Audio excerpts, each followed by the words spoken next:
I do think it's important that we have an understanding of whether or not the president is trying to influence Fed conduct.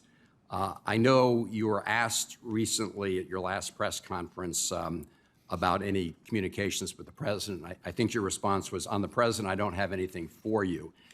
Mr. Chairman, was that a yes or a no with respect to whether you've had communications with President Trump? So I like what I said the first time. Senator, I don't have anything for you. I will say this, though. I do meet with the Treasury Secretary weekly. I talk to him often between that.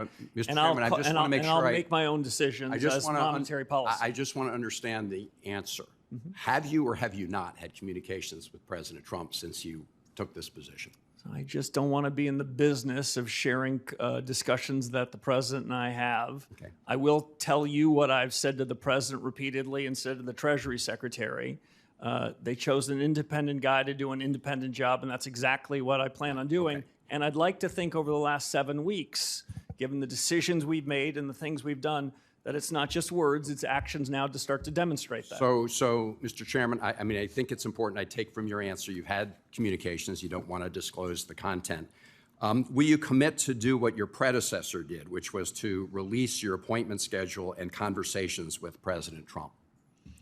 I don't know what the past practice was.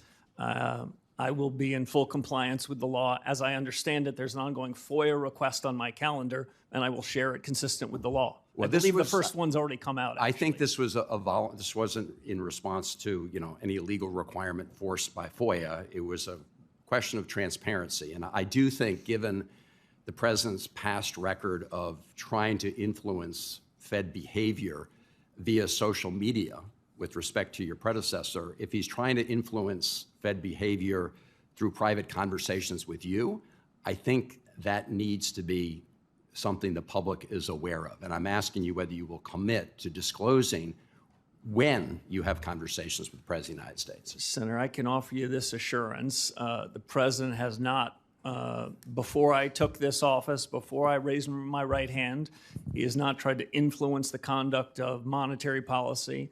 And if he tried to, I would continue to keep my head down and do the job.